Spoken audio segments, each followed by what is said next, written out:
Assalamualaikum warahmatullahi wabarakatuh. Sebelumnya perkenalkan saya Aminuddin NIM F1E 119-107. Nah, pada kesempatan ini saya akan menjelaskan materi mengenai Supply Chain Management untuk memenuhi tugas ulangan tengah semester pelajaran Supply Chain Management.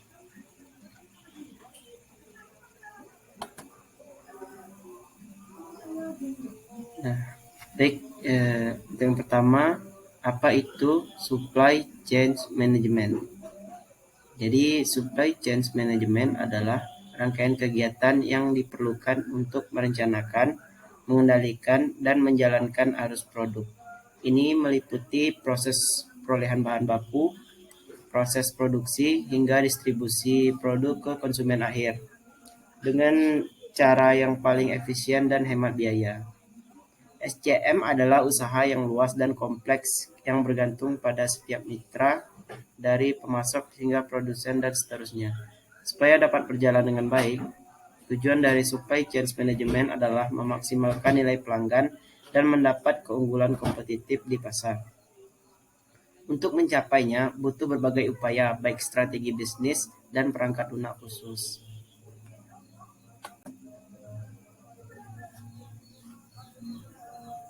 Kemudian tujuan supply chain management. Tujuan utama dari supply chain management adalah mengelola dan mengkoordinasi supply dan demand secara efektif. Dengan demikian, masalah-masalah yang mungkin timbul di proses supply chain management bisa ditangani dengan efektif dan efisien. Masalah-masalah yang biasa muncul di supply chain management adalah pengadaan barang dan pengelolaan supplier, manajemen hubungan dengan pelanggaran atau klien, menentukan level outsourcing.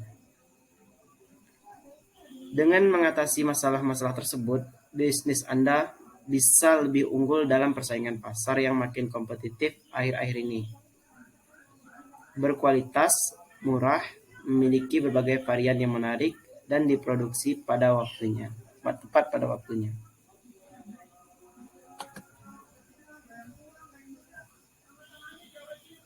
Proses-proses dalam supply chain management. Nah, bisa kita lihat pada gambar ini, ada beberapa proses yang kita lakukan dalam supply chain management. Bagaimana aja itu?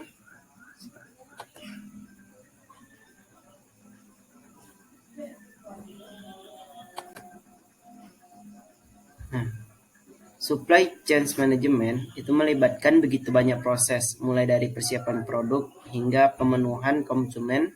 Berikut ini adalah penjelasan mengenai peran dan fungsi setiap proses di dalamnya.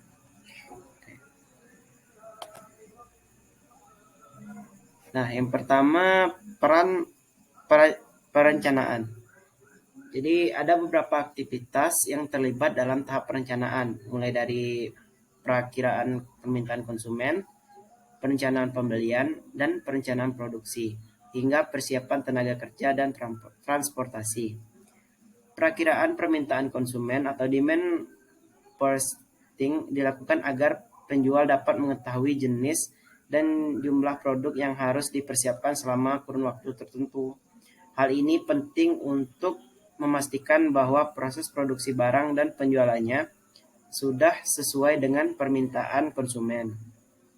Dalam melakukan perakiraan penjual, harus melihat laporan penjual dan inventory serta memperhatikan tren pasar. Untuk melakukan prediksi permintaan secara otomatis, penjual sebaiknya mempertimbangkan untuk menggunakan sistem manajemen inventaris.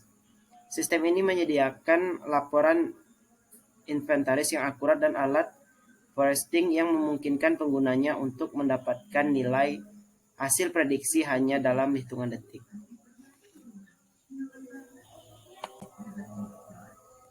Nah, untuk yang kedua, pembelian atau pengadaan. Setelah mengetahui jenis dan jumlah barang yang harus dibeli melalui demand forecasting, kini saatnya untuk memperoleh barang tersebut. Procurement atau pengadaan adalah perolehan barang dengan harga terbaik dalam jumlah yang tepat dan pada waktu yang tepat. Proses pengadaan biasanya melibatkan beberapa tahap. Maksudnya pengadaan, yakni pengajuan pembelian, penilaian pengajuan, persetujuan pembelian, dan pemesanan ke pemasok. Admin bertanggung jawab untuk memeriksa dan mencatat apa saja yang harus dibeli dan kemudian mengajukannya kepada manajer pembelian.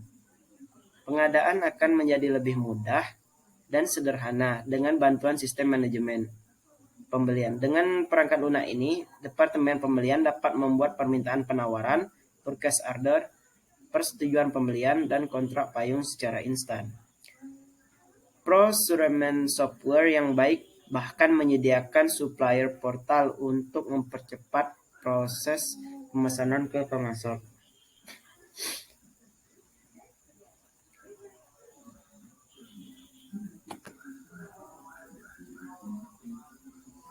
Yang ketiga, produksi. Proses produksi merupakan proses mengolah seluruh bahan baku menjadi produk jadi. Nah, proses ini biasanya tidak hanya melibatkan tenaga kerja manusia, tetapi juga mesin. Pemberhentian dalam proses produksi dapat menyebabkan penundaan pengiriman pesanan dan tentunya menyebabkan ketidakpuasan pelanggan. Oleh karena itu, downtime harus dihilangkan dengan memastikan produktivitas tenaga kerja mesin, dan peralatan.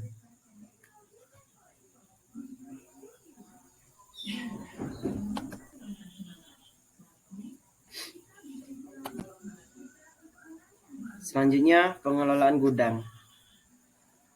Setelah produksi barang selesai, maka barang tersebut harus masuk ke dalam gudang penyimpanan.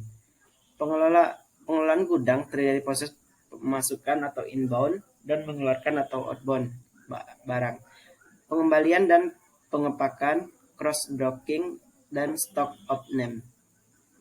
Setiap barang yang masuk dan keluar harus tercatat. Stock of name juga harus dilakukan secara berkala agar tidak ada perbedaan antara jumlah fisik barang yang sebenarnya dan jumlah barang yang tercatat dalam pembukuan.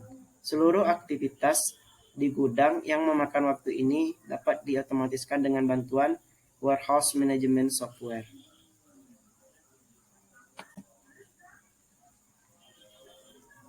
Selanjutnya, pengiriman pesanan.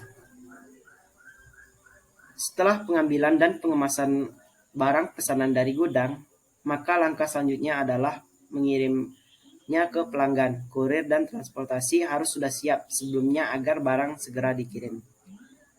Untuk memastikan pemesanan sampai ke tangan pelanggan secara tepat waktu, penjual sebaiknya memiliki alat untuk melacak kurirnya dengan equip inventory. Anda dapat melacak keberadaan kurir melalui smartphone. Sistem ini juga memungkinkan kurir untuk menginformasikan ketika pesanan sudah sampai ke pelanggan.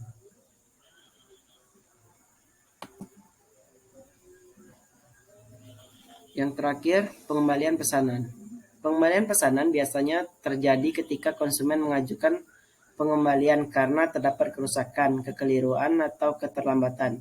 Proses ini melibatkan beberapa aktivitas seperti pemeriksaan kondisi produk, otoritas pengembalian, penggantian produk, dan penjadwalan pengiriman pengembalian. Baiklah, selanjutnya perbedaan SCM dengan logistik.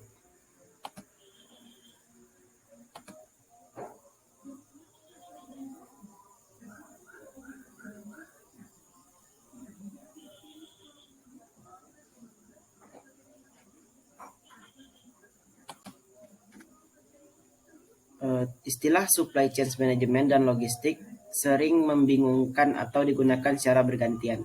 Namun sebenarnya keduanya berbeda. Logistik adalah komponen dari manajemen rantai pasokan. Ia berfokus pada pemindahan produk atau material dengan cara yang paling efisien sehingga tiba di tempat yang tepat pada waktu yang tepat. Sebaiknya SCM melibatkan rangkaian kegiatan yang lebih luas, mulai dari mencari sumber bahan baku, memperoleh barang dan bahan baku dengan harga terbaik, dan mengkoordinasikan supaya visibilitas di seluruh jaringan rantai pasokan.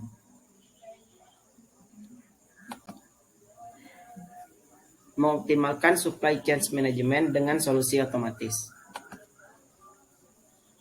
Tidak dapat dimungkiri bahwa supply chain management bisa menjadi rangkaian kegiatan yang sangat kompleks, sehingga semakin besar bisnis Anda, maka semakin kompleks pula rantai pasokan Anda. Untungnya, dengan bantuan teknologi, Anda tidak hanya dapat menyederhanakan, tetapi juga mengoptimalkannya. Baiklah, sekian presentasi dari saya. Jika ada lebih dan kurangnya, mohon dimaafkan. Saya akhiri dengan Assalamualaikum warahmatullahi wabarakatuh.